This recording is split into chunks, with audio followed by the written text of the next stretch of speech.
Comprenez-vous ce que signifie être seul? Se sentir seul? Être seul ne signifie pas que vous ne pouvez pas être dans une meilleure situation dans votre vie.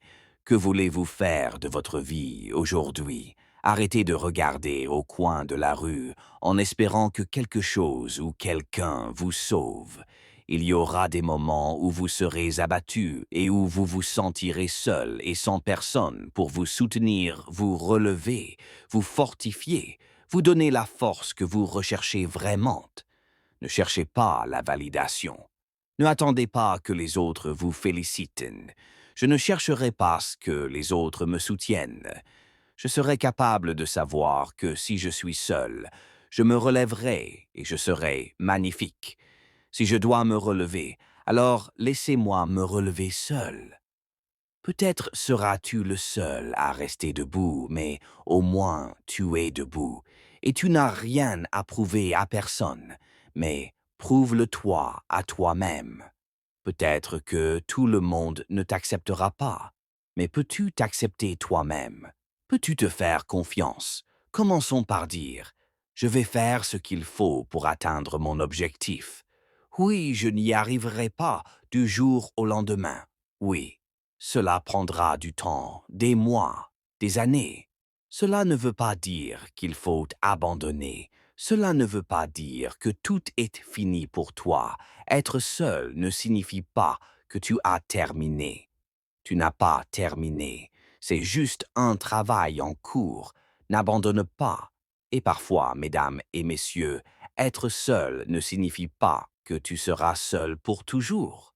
Le but finira toujours par porter ses fruits. Les bonnes personnes se présenteront au bon moment et elles vous soutiendront et vous accompagneront jusqu'au bout. Mais il faut d'abord postuler. Il faut signer. Il est nécessaire de lutter.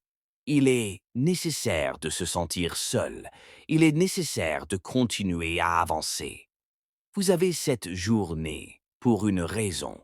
Les jours que nous avons la chance de vivre sur cette planète nous ont donné une chance de nous améliorer. Pendant de nombreuses années, on nous a appris à croire que c'était une méthode 80 sur 20. Pourquoi ne pas croire que c'est une méthode 90 sur 10? C'est exact. 90% mental, 10% physique. Parlons de l'état d'esprit d'un champion. Celui qui est prêt à aller plus loin. Vous savez ce qu'un champion est censé faire. Si quelqu'un vous demande d'en faire 10, pourquoi pas 11? Si quelqu'un vous demande de courir un mile, pourquoi pas 2? Voilà comment on fait. Voilà comment on devient champion. Une personne qui croit pouvoir aller aussi loin qu'il le faudra. Elle comprend la véritable nature de ce qu'un champion doit faire. Elle n'a pas peur d'affronter un défi. Elle ne fuit pas l'adversaire qui se dresse devant elle.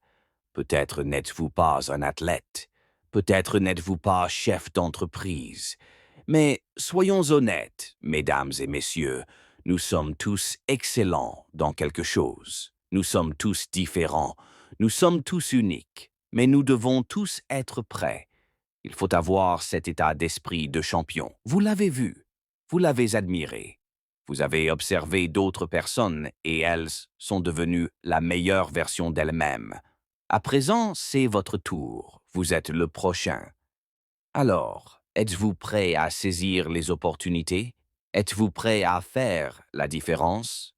Allez-vous être celui ou celle dont on se souviendra?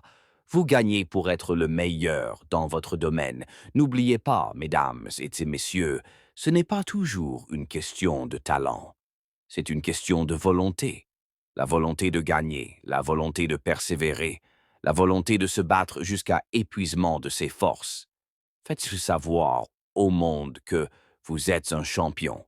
Parfois, le monde vous tournera le dos. Parfois, vous vous retrouverez dans une situation difficile. Vous vous sentirez seul. Parfois, les personnes sur lesquelles vous comptez ne seront pas toujours là. Vous ne devriez pas chercher de l'aide, car il y a des gens en ce moment même qui ont leurs propres problèmes, leurs propres circonstances, leurs propres soucis, et personne ne vous doit rien. Il fut un temps où vous étiez enfant et où vous avez dû grandir. Peut-être n'avez-vous pas eu la meilleure éducation.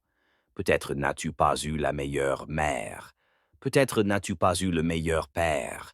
Peut-être as-tu traversé un tourbillon de douleur, de lutte, de souffrance et de colère. Mais personne ne comprend ce chagrin.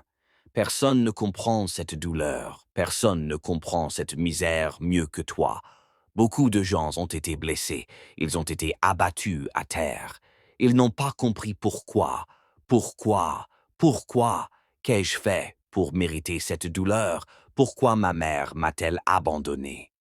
Pourquoi mon père m'a-t-il quitté? Pourquoi? Il y a beaucoup de gens qui ont traversé des épreuves douleurs et où l'enfer s'est déchaîné, mais ils n'ont pas abandonné. Je ne connais pas ta situation. Je ne sais pas ce que tu as vécu. Peut-être n'as-tu pas eu une enfance facile. Peut-être que ta vie a commencé de façon un peu difficile, mais cela t'a-t-il rendu meilleur? En as-tu tiré des leçons? Accepte ces épreuves. Le passé est le passé. Tu n'y peux rien. Alors, aujourd'hui, tu dois prendre une décision. Peut-être que la solitude te rendra plus fort. La douleur nous affecte tous.